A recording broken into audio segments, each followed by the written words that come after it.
अस्सलामुअलैकुम। अल्लाह ताला आप सबको अपने हिफ्ज़ व अमान में रखे। रमज़ानुल मुबारक की रहमतें और बरकतें आप पर नाज़िल फरमाए, आमीन। आज की वीडियो में शेख सादी रहमतुल्लाह अलैह के अक़वाल ज़र्री हैं जो ज़िंदगी के हक़ाइक़ हैं। वीडियो देखने से पहले एक बार मेरे साथ दुरूद पाक पढ़ लीजिए। अल्लाहुम्मा सल्लि अला मुहम्मदिन नबीजिल उम्मी व अला आलिहि व सहबिही व बारिक वसल्लिम। शेख सादी रहमतुल्लाह अलैह फरमाते हैं कि नादान ढोल की मानिंद होता है, बुलंद आवाज़ होता है मगर अंदर से खाली होता है।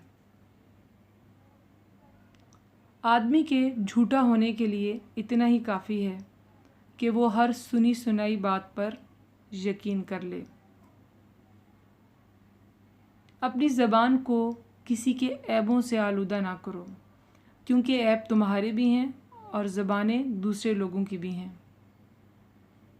जाहिलों का तरीका ये है कि जब इनकी दलील मुकाबिल के आगे नहीं चलती तो वो लड़ना शुरू कर देते हैं। अपने हिस्से का काम किए बगैर दुआ पर भरोसा करना हमाकत है और अपनी मेहनत पर भरोसा करके दुआ से गुरेज करना तकब्बुर है।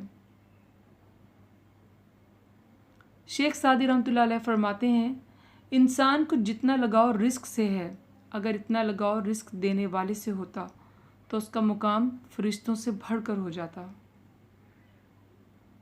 कभी भी बेवकूफ़ को अपना रहनुमा ना मानो, ख़ास दुनिया में अक्लमंद ना रहें, क्योंकि खूबियाँ कभी खामियाँ नहीं बन सकती और ना अच्छी चीज़ की अदम मौजूदगी में कोई बुरी चीज़ बेहतर और अच्छी हो सकती है।